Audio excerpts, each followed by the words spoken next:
Hello friends, welcome to my YouTube channel HSSC success zone. और आज के हम अपने इस वीडियो में एक इम्पॉर्टेंट टॉपिक करने चाहते हैं। लगभग हरियाणा की जो क्लाइमेट है वो पूछ ही लिया जाता है, उसमें से एक आधा क्वेश्चन आ ही जाता है। तो आज के हम अपनी इस वीडियो में यही एक छोटा टॉपिक करने वाले हैं। तो अगर हम सबसे पहले बात करें क्लाइमेट ही यानी जलवायु की, अगर हम बात करें तो हमारी जो हरियाणा के अंदर है भाई, जलवायु जो है वो दो टाइप की है, यानी दो प्रकार की है। कौन कौन सी? एक है उपोष्ण और एक है आर्द्र उपोष्ण।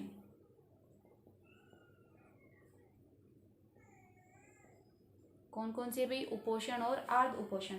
तो देखिए, सबसे पहले मैं आपको ये बता देती हूँ कि किसी भी राज्य की जो जलवायु है उसका जो निर्धारण होता है वो उसकी समुद्र से कितनी दूरी है और अक्षांशीय स्थिति क्या है उसकी, उस पर डिपेंड करती है कि उसकी वहाँ की जलवायु कैसी होगी। और जैसा कि आपको पता है कि हरियाणा की जो जलवायु है वो महाद्वीपीय जलवायु है। महाद्वीपीय जलवायु का मतलब क्या है कि जो गर्मियों में तो बहुत ही गर्म होती है और सर्दियों में जो है वो बहुत ही ठंडी होती है।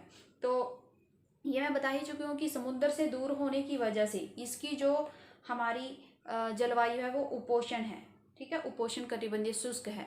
और जो हमारी उत्तरी भाग है, जो हमारा हरियाणा का, वो हिमाचल प्रदेश की सीमा के पास है, तो उसकी वजह से उसकी जो जलवायु है वो आर्द्र उपोष्ण है। तो दो प्रकार की जलवायु यहाँ पे हमारी मिलती है, उपोष्ण और आर्द्र उपोष्ण। तो इसके बाद अब हम बात करते हैं कि चलो जलवायु होगी, दो प्रकार की होगी। और यहाँ पे जो है डॉक्टर कोपन ने भी हमारी दो ही प्रकार की जलवायु बताई है हरियाणा की, आर्द्र उपोष्ण जलवायु और उपोष्ण स्टेपी। कई बार आपको उपोष्ण स्टेपी भी देखने को मिल जाएगा, उपोष्ण स्टेपी जलवायु। तो इसके बाद हम बात करते हैं ऋतु की, कि हरियाणा के अंदर कितनी ऋतुएं आती हैं। तो हरियाणा के अंदर जो है वही वो 3 ऋतुएं आती हैं। कौन कौन सी आती हैं 3 ऋतुएं? एक आती है ग्रीष्म ऋतु, एक आती है शीत ऋतु और एक आती है हमारी वर्षा ऋतु। तीनों ऋतु के बारे में बताऊंगी। देखिए कौन कौन सी ऋतु आती हैं। 3 ऋतु होती हैं, ग्रीष्म, शीत और वर्षा। तो सबसे पहले अगर हम बात करते हैं हमारी ग्रीष्म ऋतु की, कितनी बात है ग्रीष्म ऋतु की, तो जो हमारा ग्रीष्म ऋतु में तापमान होता है हरियाणा का, वो हमारा चला जाता है भाई 45 से 46 डिग्री सेल्सियस तक। 45 से 46 डिग्री टेम्परेचर हमारा जो है वो ग्रीष्म ऋतुओं में रहता है। और यहाँ पे ग्रीष्म ऋतुओं का अगर पूछा जाए, ये तो इतना हो सकता है, ज़्यादा से ज़्यादा इतना हो सकता है। और अगर हमारा पूछा जाए औसत, एवरेज कितना टेम्परेचर रहेगा, औसत तापमान कितना रहेगा, तो हमारा ग्रीष्म ऋतु में जो औसत तापमान रहता है वो हमारा रहता है 35 यानी 35 डिग्री सेल्सियस। कितना रहता है भाई? 35 डिग्री सेल्सियस हमारा किस में रहता है? ग्रीष्म ऋतु की बात हम कर रहे हैं। और जो हमारा ग्रीष्म ऋतु है, ग्रीष्म ऋतु हमारी कब से कब तक रहती है? ये रहती है भाई हमारी जो मानी जाती है मार्च से लेके जून तक। ग्रीष्म ऋतु की बात कर रहे हैं, कब से कब तक मानी जाती है? मार्च से लेके जून तक मानी जाती है। औसत तापमान कितना होता है? लगभग 35 डिग्री तक होता है। और अधिकतम तापमान हम बता चुके हैं 45 से 46, या वेरिएशन होती है 48 तक भी चला जाता है लगभग मई जून में। तो सबसे ज़्यादा अगर पूछा जाए हमारा सर्वाधिक गर्म महीने कौन से होते हैं, तो सर्वाधिक गर्म महीने अगर हम पूछे तो भाई वो होते हैं हमारे मई और जून। कौन कौन से होते हैं भाई? मई और जून। ये दो हमारे सर्वाधिक गर्म महीने होते हैं ग्रीष्म ऋतु के अंदर। और एक बार एक आधा क्वेश्चन ये भी आ जाता है कि सबसे गर्म जिला कौन सा है? हरियाणा का सबसे जो गर्म जिला है वो है भाई हमारा हिसार। गर्म जिला कौन सा है? हिसार। तो ये तो थी, आपको याद रखनी है हमारी ग्रीष्म ऋतु के बारे में। ठीक है, ग्रीष्म ऋतु बता दी, कब से कब तक मानी जाती है? मार्च से लेकर जून तक।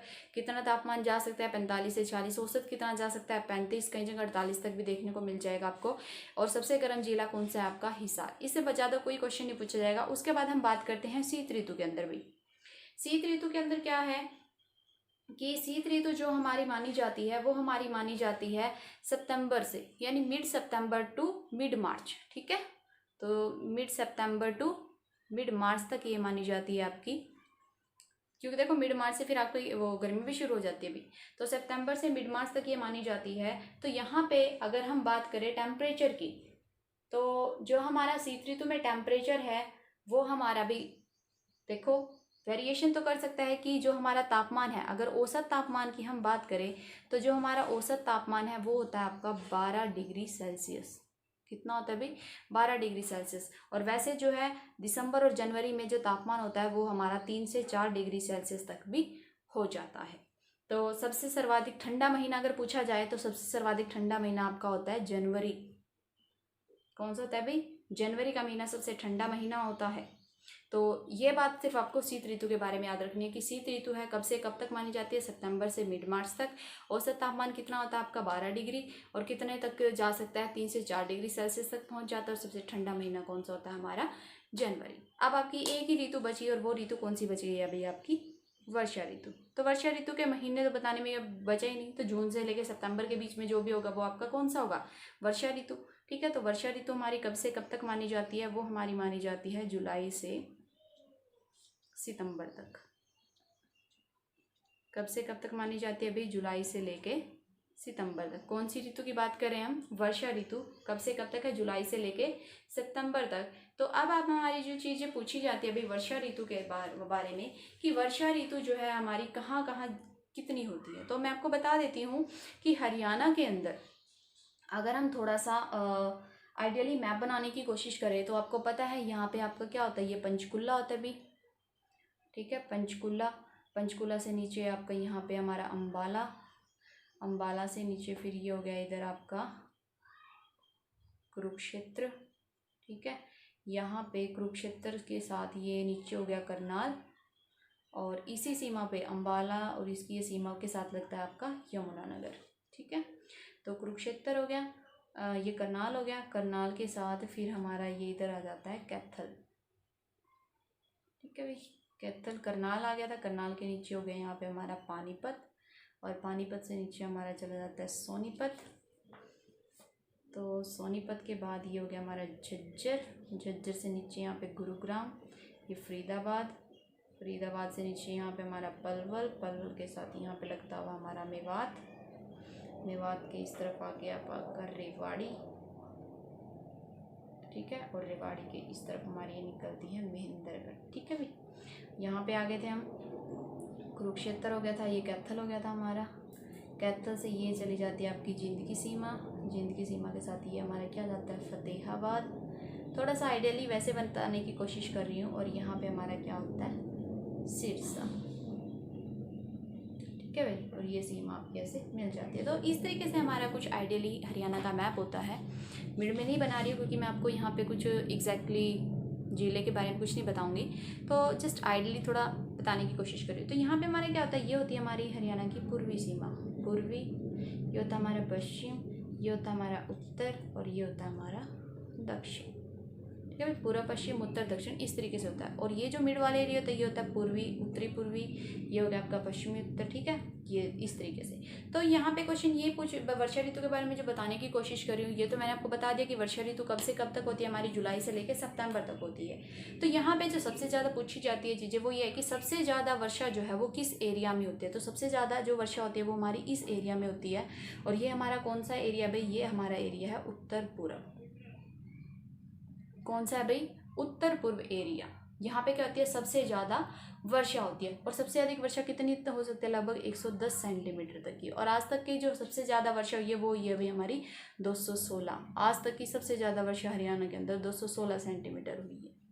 तो सबसे ज़्यादा वर्षा हमारी कहाँ होती है, उत्तर पूर्व में होती है। और कितनी हो सकती है, 110 सेंटीमीटर। ये तो एवरेज होगी कितनी होती है, और आज तक की कितनी हुई है, 216 सेंटीमीटर सबसे ज़्यादा हुई है। और अगर आपसे पूछा जाए कि हरियाणा में सबसे ज़्यादा वर्षा होती कहाँ पे है, तो भाई यमुनानगर जो है ना हमारा, यमुनानगर के अंदर एक गांव है, मतलब एक जगह है छछरौली। कौन सी है भाई, छछरौली। सबसे ज़्यादा वर्षा होती है, और इसको हरियाणा की चिरापुंजी के नाम से भी जाना जाता है। अगर क्वेश्चन आ भी जाए तो याद रखना भाई, हरियाणा की चिरापुंजी किसे कहा जाता है, क्या कहा जाता है भाई इसको, हरियाणा की चेरापूंजी। इंपॉर्टेंट है भाई, सबसे ज़्यादा वर्षा होते हैं यहाँ पे। ठीक है, और अब बात करते हैं सबसे कम वर्षा की। तो जो सबसे कम वर्षा होती है वो होती है भाई हमारी इस एरिया के अंदर। ये एरिया हमारा कौन सा आएगा, ये एरिया आएगा हमारा दक्षिण पश्चिम एरिया। ठीक है, सबसे ज़्यादा बता चुकी हूँ। सबसे कम वर्षा कहाँ पे होती है, हमारी दक्षिण पश्चिमी एरिया में। और अगर पूछा जाए कि किस राज्य में होती है, तो सबसे कम वर्षा भाई हमारी महेंद्रगढ़ के अंदर होती है। सबसे कम वर्षा कितनी होती है, महेंद्रगढ़ के अंदर होती है। और अगर पूछ ले जाए कि सबसे कम आज तक वर्षा मतलब कितनी मानी जाती है, एवरेज कितनी है, तो कम मानी जाती है 30 सेंटीमीटर। और आज तक की सबसे कम वर्षा जो हुई है वो ये भाई 25 सेंटीमीटर। यानी इतने कम रिकॉर्ड किया गया। तो एवरेज की बात की है 30 सेंटीमीटर तो हमारी एवरेज है। आज तक की जो हुई है सबसे कम वो कितनी है हमारी 25 सेंटीमीटर। तो वर्षा ऋतु के बारे में होगी ये बातें। वर्षा ऋतु कहाँ कब से कब तक मानी जाती है? जुलाई से सितंबर तक मानी जाती है। सबसे अधिक वर्षा किस एरिया में होती है? उत्तर पूर्व में। सबसे कम दक्षिण पश्चिम में। ठीक है, उत्तर पूर्व में मैक्सिमम कितनी वर्षा मान लीजिए, औसत कितनी वर्षा होती है? 110। मैक्सिमम आज तक कितनी हुई है? 216 सेंटीमीटर हुई है अभी आज तक। और सबसे ज़्यादा वर्षा होती कहाँ पे है? यमुनानगर के छछरौली में, जिसको हरियाणा की चेरापूंजी भी कहा जाता है। और सबसे कम वर्षा कहाँ होती है? दक्षिण पश्चिमी एरिया में। लगभग कितनी औसत हो सकती है? 25। और आज तक की सबसे कम हुई है 25 सेंटीमीटर। और औसत कितनी होती है आपकी? 30 सेंटीमीटर। सबसे कम किस जिले के अंदर होती है? महेंद्रगढ़ के अंदर। तो भाई ये लगभग हमारा हो गया आपका, ये हो गया आपका क्लाइमेट से रिलेटेड कि कौन को कैसी हमारी यहाँ पे जलवायु होती है और कौन कौन सी हमारी उसके अंदर ऋतुएं होती हैं। तो भाई इस तरीके से अगर वैसे भी पूछ लिया जाए तो हरियाणा का जो सबसे ज़्यादा है वो मैदानी भाग है और ऊंचाई लगभग 700 से 900 फुट है हमारे समुद्र तल से। तो भाई इस तरीके की अगर आपको वीडियो पसंद आई हो तो वीडियो को लाइक, शेयर और सब्सक्राइब करना बिल्कुल भी ना भूलें। और अगर आप इसी तरीके से हरियाणा जीके की और भी अच्छी से अच्छी नॉलेज चाहते हैं तो मेरे चैनल से जुड़े रहिए। और मेरे चैनल से जुड़ने के लिए आप सबका बहुत बहुत धन्यवाद।